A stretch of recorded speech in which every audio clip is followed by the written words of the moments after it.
Welcome back to WJHS 91.5. This is Austin here, reading If We Survive by Andrew Clavin. I was breathing hard as we went down a very narrow passage between two buildings. There was barely room for us to move along in single file. I glanced behind me, knowing the rebels were only a few steps away, knowing they could appear at any moment. And if they caught us here, or blocked the way out, we'd be trapped and helpless. But we made it to the other end and came out into the cobblestone plaza. A large church blocked out the sky and cast a square in the shade. Its heavy wooden front doors were shut. Its stained glass wooden windows were dark. It looked completely empty. All the same, Palmer raced across the plaza to the church door. I looked left and right, and as we ran after him, there were no rebels in sight for the moment. But there were other people. An old woman, a hefty man in overalls, a young woman with a scarf over her head. They stood watching us, blank-faced, as the sirens filled the air around us. I saw Palmer bang on the church door, sound like a code. 3 pounds, then 2. What was the point, though? The church was obviously closed, obviously empty. The rebels were right behind us. There was no time for this. No time. I glanced back anxiously, over my shoulder, expecting to see rebels coming racing down the little alley while we were dead. When I turned around again, the church door was open. Palmer and the others were ducking through it into the darkness beyond. I followed after them. The shadows of the church closed around us. The smell of old incense filled the air, along with the hollow chill of stone. I peered into the dark and saw Palmer and my friends following a small, almost darkish figure into the shadows.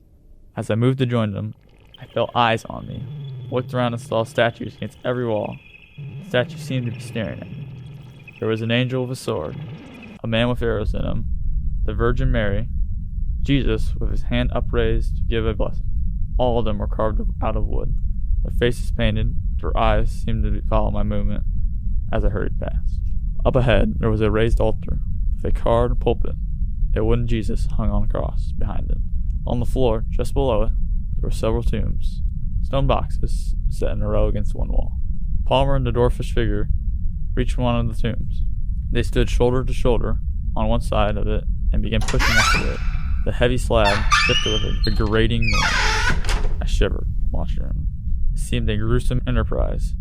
Palmer and that dark, small figure opening a coffin in this shadowy, mysterious place. I glanced around at the statues on every side of us, then up at the crucifix on the altar. Jesus seemed to be looking down at me. Man, I hoped he was. Came up along the others. Now I could see the dwarfish figure was a Catholic priest. He was a tiny, scrawny little guy with a wrinkled face and a downturning mustache that made his expression look mournful. In his black suit and white collar, he looked almost like a child playing dress-up. It didn't seem like he could possibly have enough strength to move that coffin lid. But with Palmer's help, he did. The slab kept moving. In another moment, the tomb stood open before us. "Come on," Palmer said in a harsh whisper. "Get in the coffin." Meredith was the first to move. She stepped up to the tomb. Palmer held his hand into her and she took it. He held her steady as she put one leg over the side of the coffin, then the other side. She climbed in and lowered herself down until she was out of sight.